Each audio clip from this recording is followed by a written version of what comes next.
Okay, we are live. We are live, and I know this is very awkward live, but hello. Hope you're out there listening to Dave and I as we kind of get into the next Reflect Ed live. It'll be official episode 18 of Reflect Ed as we record this.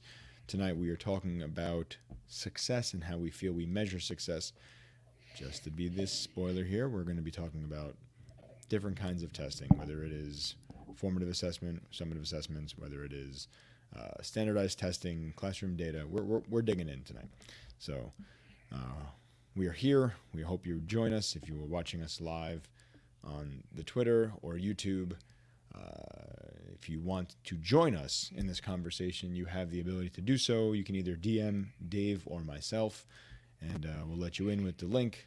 I still have not figured out how to best get the live link going for everybody to just join right away. So we'll get that going for you soon. But if you want to jump in, like I said, please DM either Dave or myself, and we would love your point of view. So before we get started, let's say what's up to Dave. Dave, happy opening day. Yeah, happy opening day. Yeah, we're actually playing tonight. So, actually right now. Right So, now. So I appreciate you um giving the time here. yeah, it was a good first inning what I saw. So, Was it a rain uh delay? Is that? yeah. So, Gotcha. it was supposed to be an afternoon start. They Oh, pushed it back to 7:05 and then first pitch wasn't until like 8:20. gotcha. So, that's all Well, right. I'll catch the end of it. all right. We'll go quick. We'll keep this to like a half hour. If you want any play by play, if anything happens, I'll let you know. Or you can kind of watch it right there over my shoulder. That's the Uh-huh. game. If you can see it in the mirror, you can So, take a look at the game there. All right. So let's get started. So you ready to go, Dave? yeah. All right. So here we go. All right. Welcome to Reflect Ed. This is Reflect Ed Live. And I'm here with Dave Frangiosa. This is episode 18 of Reflect Ed, and I'm excited about this episode because this is something that Dave and I have been talking about for a while, and I'll be straight up. I'm one of Dave's specialties here with assessment and looking at assessment from different ways. So we're going to talk tonight about how we measure success in our schools, and the reason for this is simple. You know, when you measure success, you're looking at data, you're looking at usually tests and assessments around that. So Dave and I are going to kind of riff a little bit about what we think of these things. I think it's good. Dave's got a teacher point of view, and he's doing some fantastic things in his classroom around assessment. And me, as a school leader, I think it's kind of different in my point of view, what I think about school tests, school assessments versus what others may think. So before we get going into the topic, let me just quickly introduce my co-host for Reflect Ed Live, and that's Mr. David Frangiosa. So Dave, hello, sir. How's it going? Doing well, man. I mean, this is a big topic for you. This is something that you absolutely despise, I guess, but love at the same time. Well, I love the idea of assessment used to drive student learning. I despise the thought of putting students through something that is meaningless and unfair, Okay. What do you right? mean by So that, unfair? well, we'll talk about that in a minute, but Okay. it's this is a big topic, and a lot of schools say their decisions are data driven, Hmm. right? And so, I'm sure that's a term that your district uses, right? All the decisions we're making are data driven. Yeah. So I guess if we take a step back before we get to the unfair part, Mm-hmm. um, what does that mean, Yeah. right? When we talk about data driven, what data are you talking about, Right. right?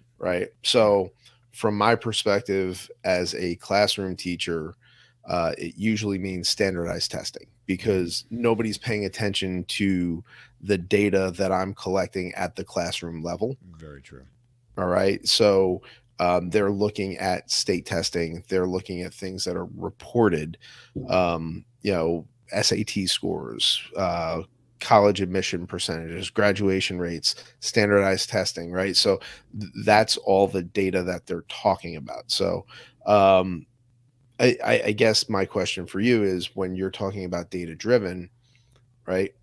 What are you doing in the administration realm when you're saying those things? So, I mean, for us, where I'm at, I think data driven. Unfortunately, it goes back to the assessments that we use. We look at the standardized tests in a different way. So maybe it's not the NJSLA so much, but we use in our district we use um, Linkit. So we use Linkit data and the different assessments there for our students. So we look at that and we kind of figure out where our students are at.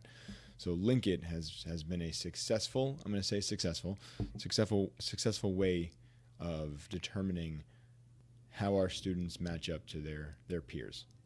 It's based on standards, obviously, so they do that.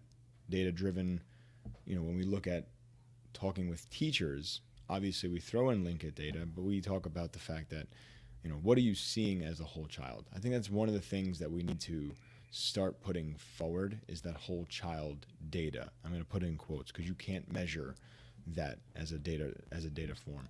But I think it's really important to look at a student as a whole. A test is not just the only thing. So I kind of disagree with that a little bit because we have qualitative and quantitative data, right? And when we hear data, we're always thinking quantitative, the numbers, right? And what you're talking about is that qualitative data, which, yes, it's harder to categorize and so when you're making decisions, it's not that we don't get it, like we get it every day, right? As classroom teachers, talk to guidance counselors, CST, so we're getting that qualitative data. And when you look at whole child, we have plenty of it.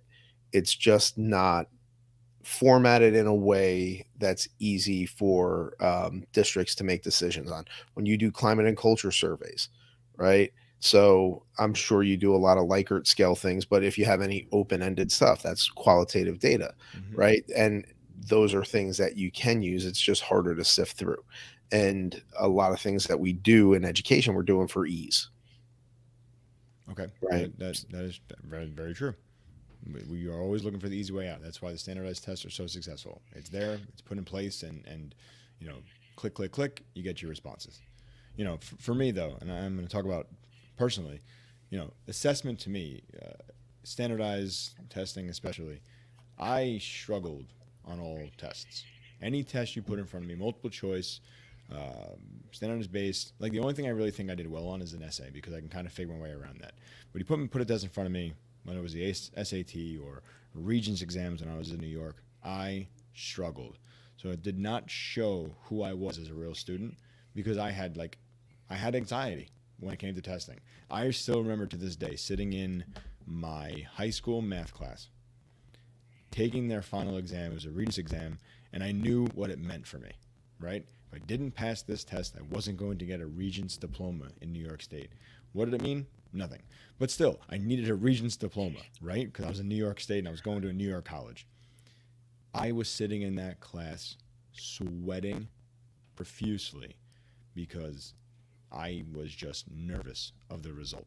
So what I did in the classroom for the entire year was totally negated. I passed the class, good for me, got a B, but that one exam that's going to say whether or not I get a Regents diploma, whether I get an extra stamp on my high school diploma, I couldn't do it.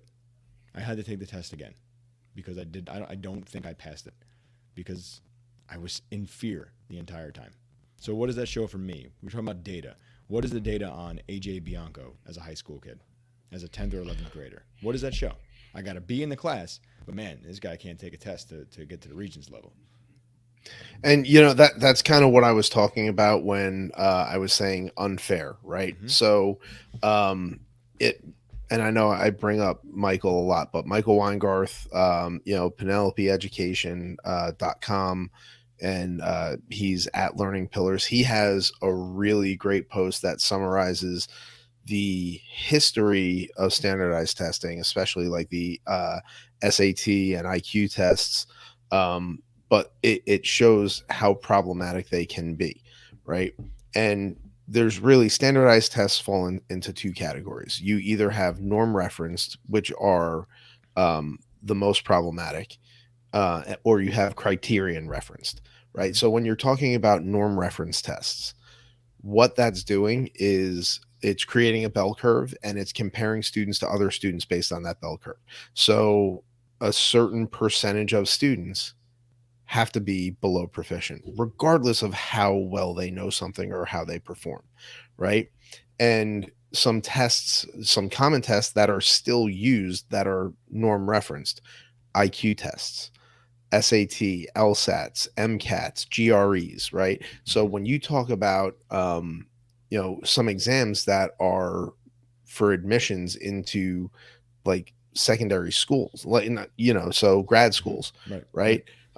So they're norm reference, which means they're holding down at least half of the population, right? When you look at AP tests, they're scored in a very similar manner, right? So there's only so many fives, right? Not everybody can get a five. It's norm referenced. And so, those are problematic for a lot of reasons because it doesn't show what students know. So if we're using that data, right, you can have somebody who actually crushed the test, but like other people just did better. So now they're proficient or below proficient, and that's just not fair.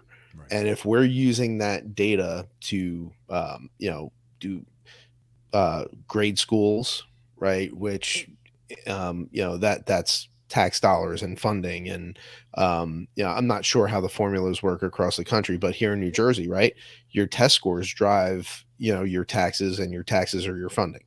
Correct. So property values hinge a lot on these test scores. So there's a lot on there. Right. Now, criterion reference is a little better. All right. So here you're not judged against anybody else. You're judged on how well you do on that test, based on the information that they want you to know. But some of the challenges there is if you have a student who has anxiety, right? This is still a time test. So, that doesn't work so well for them, right? A lot of these tests are geared towards auditory processing. There's not a lot of visual or visual spatial. So, we're kind of biased towards students that are very strong in auditory processing. So, it's a lot of things that, and once again, it's for ease, right? So they do these things for ease. Quick scores, turn it around, get that data that you need to make decisions. But that data is kind of hollow. It's thin. It doesn't really give you a whole picture of that student.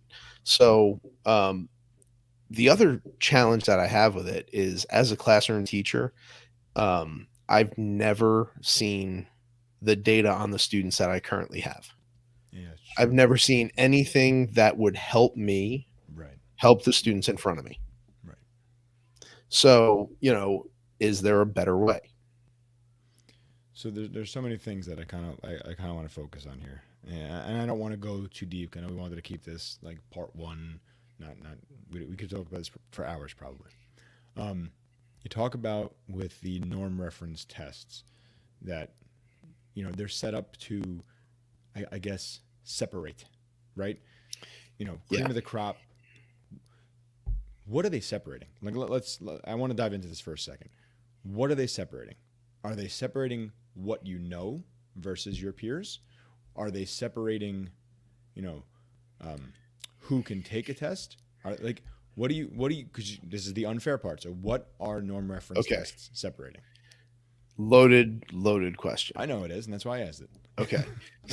So if you look at something like, SAT prep, right? You can pay, I think it's like $1,500 to guarantee you a 1,400, right?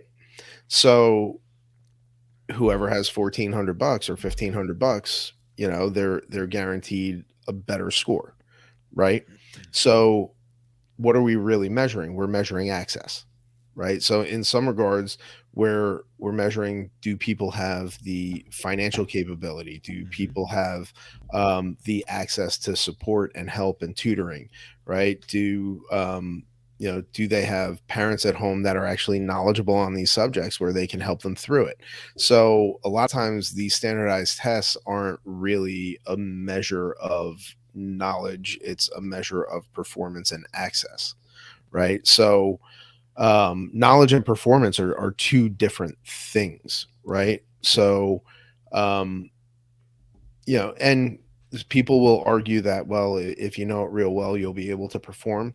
Not necessarily. Like when I talked before, like if people are geared towards visual spatial processing and everything's geared towards auditory processing, well, they're not going to do so well. Right. So we don't see a big mix of types of questions, and it's getting better on some of these, and there are some tests that are better than others, but it's still not a great measure. And when you're talking about time tests, people who have access to accommodations, people who get a diagnosis for a learning disorder, right, they'll get extended time. Mm-hmm. So we have a lot of people who are undiagnosed, Right. and so they're not getting the services, and it's just not a level playing field all around. So we say it's data driven, and we want to make it seem like we're doing things based on something that we know anything about, when in reality it's just a whole bunch of smoke and mirrors. Yes, and that's true. And I think another thing that I'm thinking about here is when you look at our exams here in New Jersey, right? We have the NJSLA, and we have it for science, we have it for math, we have it for language arts, right? Why those three is beyond me. So when I was in New York, and this was over testing, and I think they still do it this way, we had the Regents exams. We had a Regents for every subject we were taking. Every subject. So math, social studies, science, language arts, and language, world language.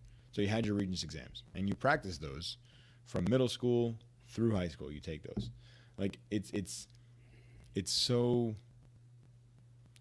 it's set up for success, but really it's very easy to fail. And like with the NJSLA, you know what's on the test. You prep for the test. So if you're prepping for the test, what is the point? If I can sit here and say, math test is coming up, here's what we need to know, this is what's going to be on the test, let's study it. What's the point? Why are we doing these tests? Sure, I'll tell you what the point is. The point is ranking and sorting, right? So these tests are very good at skimming off the top, yep. Right? So if you have a norm reference test, of course, the people who score best are going to perform best at the next level, right? Because you're ranking people against them, but like you're not giving other people a fair shot. It's it's not really assessing everything, and so I philosophically, education, like schooling, has not really been meant to teach every child. It hasn't, right? And regardless of any of the programs that they put out there, I don't care, No Child Left Behind, Race to the Top, any of that nonsense, right? Mm-hmm. None of it is actually meant to teach every kid. No. Right. And so like these things are still in place to where, okay, let's just skim off the people on the top that we want to, incorporate into society, and the rest of them, well, let's see what happens to them. It's not, they're not the focus, So if you're saying rank and sort, right? Mm-hmm. Are they ranking the high achievers, or are they trying to rank the middle so they know? Because look, let me go back for a second. When we look at data, right, we say, okay, here's our high achievers. So if you're watching us right now, higher achievers are up top. Then you say, oh, here's our lower kids who struggled. We know what to do with these higher kids. Just keep teaching them and push them forward. Our lower kids, we know these are the skills they need to work on. The data is showing us that our lower students are struggling in this area here and there and there, right? But then we got stuck in that middle. So what are we ranking? What are we sorting? What are we trying to get rid of? Are we trying to push the high achievers up and push the lower kids into the middle? Or are we trying to just know that, because look, we talk about differentiation. Standardized test does nothing for differentiation, right? The entire school year, our job is differentiate, help the kids find out who they are as a learner. But in the end, we say, here's your computer. You're all going to take the same exam. some of you are going to do really well, some of you are going to do pretty crappy. Well, all right. So I have a couple of problems with that. And the first one is labels, right? Okay. So high achievers, low achievers, right? So just the instant we put labels on students, we are dooming them to whatever that label is. Yep. All right. So like that's my first thing. And so when we say rank and sort, yeah, that's exactly what we're doing. We're saying here's our high flyers, here are the kids that struggle, right? And the instant you do that, that's what they identify with. And it's problematic for both ends of the spectrum, right? So for your A students, the ones who identify as A students or high achieving students, right? Anything less than perfection is failure. And that is so sad. it is. It is. But like anything less than perfection is failure. And that stops them from taking risks, right? I mean, cranks up their anxiety. Oh, yeah. And then when you go to the other end of the spectrum and you say, oh, they're struggling learners, well, hey, yeah, of course I can't do this. I'm a struggling learner, right? Like this is way beyond anything I'm capable of, which is the furthest thing from the truth, right? So when we say rank and sort, when we're putting these labels on them, we're dooming them to like it's a scarlet letter, right? They're wearing that. That's how they're identified, and that dictates the opportunities that they have. Okay. Right. And so when you dictate the opportunities, so high achieving students get more opportunities, they get pushed, right? Where we lower the bar for struggling students and like we give them stuff that we think they can handle, and that's a disservice because they'll outperform your expectations if you just remove the labels, right? So the way we talk about students determines the way that we think about students, and the way we think about students determines the way we treat students, and the way we treat students determines how successful they'll be. Right. Okay. Right. So my first problem is the labels, right? And then my second challenge is like, you're right. Every student is different. All right. So they need different things. They need different things on different days, even like the same kid. So like taking this snapshot in time where we have nothing to compare it to for that student, and we shouldn't be comparing them to anybody other than themselves. That's right. All right. So we're looking at one day out of a year, and that doesn't tell us anything. No. Right. So what's a better use of data? What's better data, right? Is it classroom level data? Right. But when we talk about classroom level data, what are we looking at? Right. Most of the time people look at grades. Right. So go ahead. No, I was going to say, when we think about grades, when we think about tests in general, we look at classroom data, it's very easy to argue that one of the questions that we talked about is, do we trust teachers with classroom data? You have to say yes, but at the same point, it's very easy to say that a teacher can kind of sway it in a way that makes the kids rise and achieve, and it makes the teacher look good. Like, it's very easy to make a test that's like, okay, the day before we're going to review for this test, and you go through every single topic on the test and just change the questions when you give them the actual test. So, if you are reviewing well enough, you're going to get a good grade. So if you're, talking about trust, like, oh, well, look at the data. The kid got a 90, and here's all his work, right? Got a 90 because, again, just like we do for standardized test, you prepped him exactly for what he needed to know. So I think there's more to it than that. Of course there is. Of course. Because like if you were to actually have a conversation with any teacher, regardless of the grade that a student got in their class, they're going to be very honest about the things that student does well and the areas of opportunity for that student. Right. They're very in tune to what that student needs.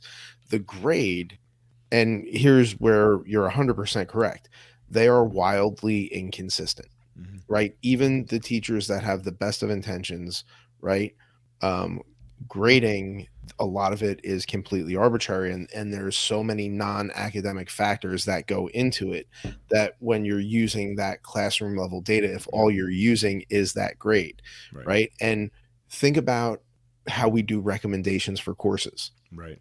Your prereq is, well, you had to have, a B or higher in Yep. this course in order to Mhm. get into that course. Right. Now, once again, if you have a teacher that gives extra credit for bringing in tissue boxes or gives class participation grades, and you have another teacher that's strictly, um, you know, achievement and like what you know and can do, Right. right? That grade is going to be lower, Yep. but that student is actually going to perform better. So, Better. like when we look at that classroom data, like it's not equal, No. And right? like we look at project-based learning as the answer to the assessment question, right? Project-based learning is going to put us in a situation where we can get away from tests. I know you rolled your eyes, but hear me out for 1 second. And I'm going to argue that for a second. Like, you have to do it correctly. If you're going to do project-based learning, you can't just say, okay, well, we're going to make a project, arts and crafts, right? We're going to make a project, and here's my rubric. So what's the rubric look like? How is your rubric different from down the hall rubric? What is on the rubric? Is it content based? Is it grammar based? Is it arts and crafts based? Is it, so like you can look at a rubric and say, okay, you have all elements. You have spelled correctly. You have added, beautiful color. You have, Sure. handed it in on time, right? How does that show this student that he learned, that they're growing, that they're successful? Having color and ending it on time does not say you know your math, you know your social studies. But also, does it leave space for all the different abilities, right? And so a lot of times when we're developing this criteria, we're developing it based on our preconceived notion of what things should be and where students should be, Okay. right? Mm-hmm. And don't get me wrong, we need to have learning targets. I'm not Fair. saying this is a free for all, but Right. there are students who process information differently, Okay. right? Fair. And there are certain things that, because of those processing differences, take some students longer than they take others, right? Um, some students can show their knowledge one way better than they can another. And, so it's just, you have to leave space in order to do that. So if we're doing project based learning and it has to be this specific product and only this product, right?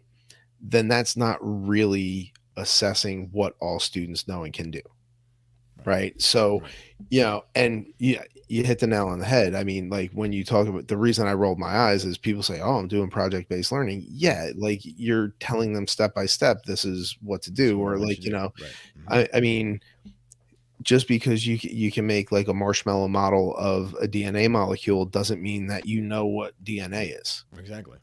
you Right. know. Right. So like that term project based has become kind of a catch all, and Mm-hmm. people use it so much that it's kind of lost its meaning, you know.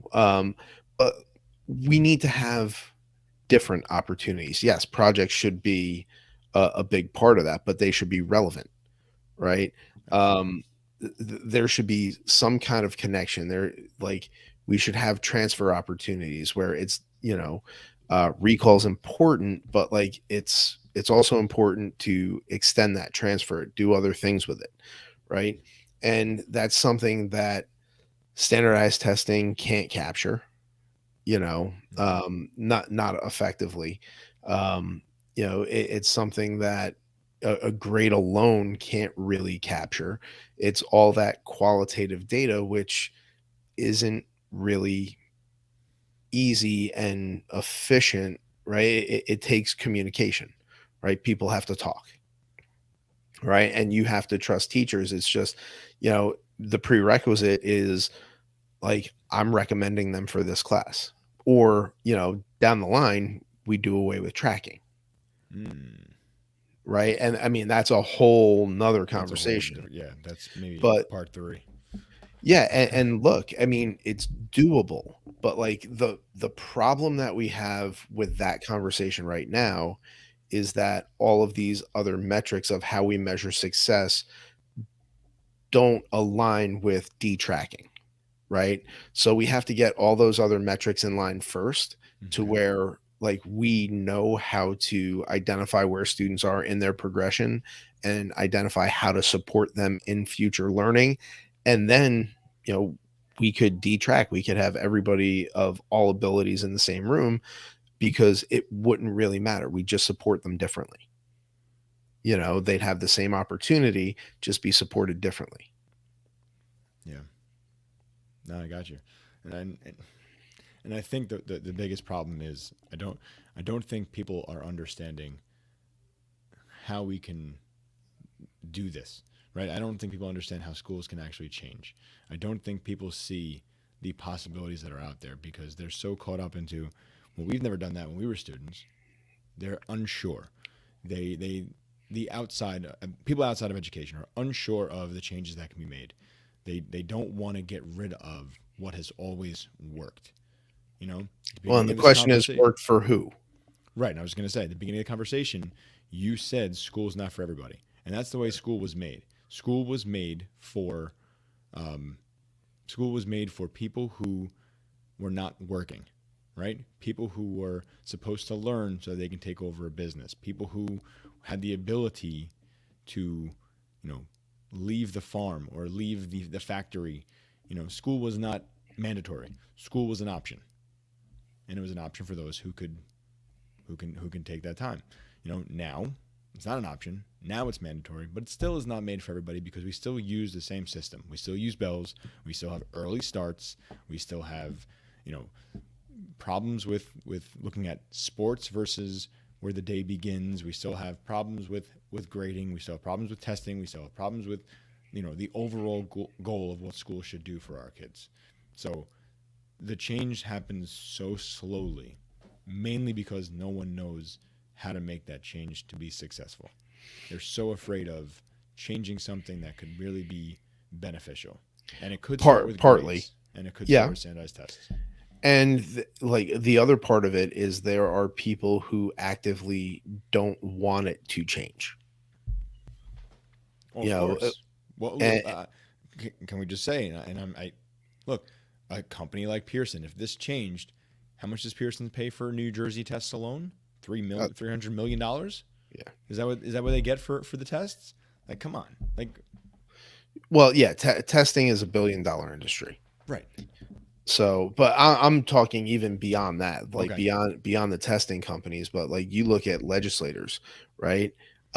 Pushing some pretty strict laws, right? And then pushing for voucher schools. They're really trying to, you know, sink public education in some places, yeah, right? And yeah, like go to those voucher schools, go to private schools so that like they can funnel their money to the education that they think their kids deserve, right? And so you have some people who are actively fighting against an inclusive education that actually values, as you said before, the whole student, hmm, identifies where they are and gives everybody a path towards learning, right? And now, as educators, that's what we value. hmm, As a system, I don't know how many people, you know, I know there's a lot of people who would like to see it change and become that, but, you know, there's probably close to as many that don't want that to happen. right, right. It's a fair statement, and yeah, I don't know if you want to keep going with this, Dave. I like I said, like we said at the beginning, this is very small piece Sure. of a much larger meal, right? Yeah. We can't unpack it all tonight. No, and there's no way we can, but there's still plenty of things that we can discuss. So I'll give you the opportunity. Anything else that you want to kind of throw on the table there? Anything else you want to discuss? Put it out there for the people to think about going forward as we continue our Reflect Ed live Yeah. conversations. You know, I mean, I guess anybody listening, if you could get back to us and how do you know where your students are, what they need, and how do you get them there? I think that's a fantastic question. I think we should put that out there to the masses and see what kind of responses we get, and we can kick off the next episode of Reflect Ed Live in 2 weeks. So I think, what do you think? We can do that in 21st? Yeah. All right. So there we go. So I think we're going to tackle that question for the 21st. We'll be back April 21st, 9 p.m. We're going to tackle the question Dave just threw at you. So let us know. You can find us on Twitter. You can find us on LinkedIn. Dave, how can they find you, please? At David Franjosa on Twitter. And then have a whole bunch of resources. You can go to reimagineschools.com. There's the blogs, the podcasts, like all that stuff's there. And don't forget the name of your podcast, Dave, please. The name of the podcast is From Earning to Learning. There you go. And if you would like to reach out to me, please feel free to tag me on Twitter at AJ Bianco. Same thing on Instagram and LinkedIn as well. You can find us there with all this stuff. This podcast is out for you if you're listening. If you're watching on YouTube, join us at Reflect Ed Pod on Twitter, and you can, find us anywhere you want to and leave that comment. Let us know, what are you doing for your students? And we're going to kick off the conversation again April 21st, 9 p.m. with that in mind. So thank you for checking us out. We appreciate you joining. If it's your first time, welcome. If you've been here before, appreciate the support. And we will see you in 2 weeks. Take it easy, everybody.